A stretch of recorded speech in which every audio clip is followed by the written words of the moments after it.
And welcome back, ladies and gentlemen. Troy David Phillips here at Flashback Comics. I went this week and I saw X-Men Apocalypse, and I gotta tell you, that movie was amazingly good. Much, much better than what the critics are giving this film. I don't understand what the hatred for the film is.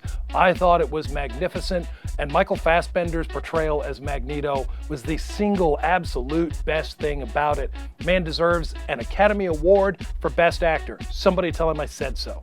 However, what I'm going to talk about today is not Michael Fassbender, nor Magneto, nor Apocalypse. That would be too easy. I'm going to pick a character out of the middle and slap them down into the spotlight. And today, we're going to talk about Captain Britain's kid sister, Psylocke. You're thinking, wait, what? Psylocke? The pretty Asian with the purple hair and the psychic sword? Yes, Psylocke, who is Betsy Braddock, the twin sister to Brian Braddock, also known as Captain Britain. Betsy turns up in the pages of Captain Britain, issue number 8, in the original Marvel UK magazine-sized Captain Britain. Now, you're thinking, oh, I've never seen those. Well, probably because you didn't live in England at the time. Betsy was a reoccurring character in the pages of Captain Britain. It was revealed that she had psychic abilities, telepathy, and a low grade of telekinesis. Betsy eventually became a model, and from becoming a model, she went on to becoming a secret agent. She worked for the British version of S.H.I.E.L.D., which was called Strike. Meanwhile, she was one of the regular featured characters, one of the supporting characters of Captain Britain's regular ongoing title. She became friends with Linda McQuillan. Linda McQuillan comes from a parallel universe where she was known as Captain UK. Why is this important? Because after the Fury destroyed Linda's world and Linda came to live in 616 with Brian and Betsy, Betsy took over briefly in the role of Captain Britain. Yes, her brother left the costume behind, walked away in a disgusted huff, and Betsy took over as the new Captain Britain, very, very briefly. She was mentored by Captain UK, Linda McQuillan, but this ultimately did not help. She was attacked and brutally blinded by Captain Britain villain Slaymaster. Now, Betsy is blind. Her eyes have been gouged out. It was terrible, it was sad, it was tragic. But in American comics, New Mutants Annual, we would see Chris Claremont take the character, Betsy Braddock, and bring her into the focus of American readers, where she would become a support character in the pages of New Mutants and ultimately the Uncanny X-Men, where she would join the team. You see, Mojo, remember him? Big fat guy from Long Shot, one of the spineless ones, the Mojoverse, Mojo Television. Well, Mojo implanted bionic eyes into Psylocke so she could see, but what she saw was beamed into the Mojoverse, and he used it to create his high ratings action television show based on the adventures of the Uncanny X-Men. Betsy would continue not knowing that this was happening, and from the New Mutants Annual into the pages of Uncanny X-Men Annual, eventually joining the team after proving herself by going one-on-one with Sabretooth.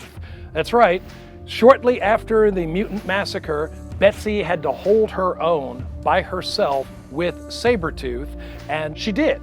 She proved that she could cut the mustard, and Storm brought her onto the team. She wore a suit of body armor for a time. Her telekinesis was starting to ramp up. Her telepathy was definitely starting to ramp up, and she became a staple of the new cast of characters. This is sort of a Generation 3 X-Men. We had already seen Rogue join the team. Now we also had Longshot and Betsy Braddock, and this was going to be our thing. Oh, and let me not forget Dazzler. She joined the team too. Anyway, Betsy Braddock Psylocke would eventually go through the Siege Perilous. Now, I'm mentioning a lot of these things, and you're wondering, where did these come from? Roma and the Siege Perilous and the Multiverse, Opaluna Saturnine. There's a whole lot more. These are all things that came out of the Marvel UK British Captain Britain series.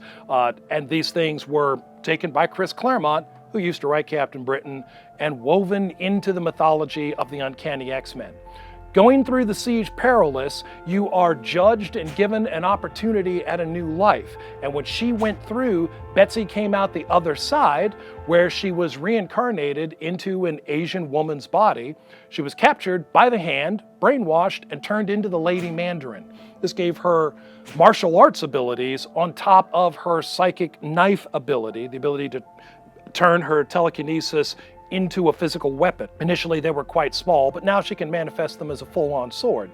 She would be rescued from the Hand by Wolverine during the Marvel's Acts of Vengeance storyline, a story involving the Mandarin, among other things.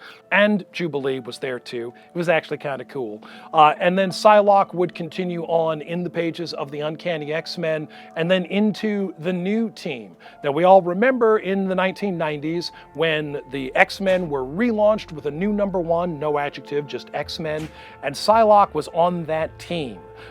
She was on the team with Wolverine and Gambit and Cyclops and so on. We all loved those days. She was wearing the purple costume, you might remember, the one that looked like Elektra's costume, only purple. That, in a nutshell, brings us up to a good stopping point for Psylocke. So as you're watching the film and you're enjoying seeing her, just know that there is so very much more of her, going all the way back into the 1970s, across the Atlantic to our cousins over in Great Britain. I'm Troy David, and this is Flashback UK Spotlight on Psylocke.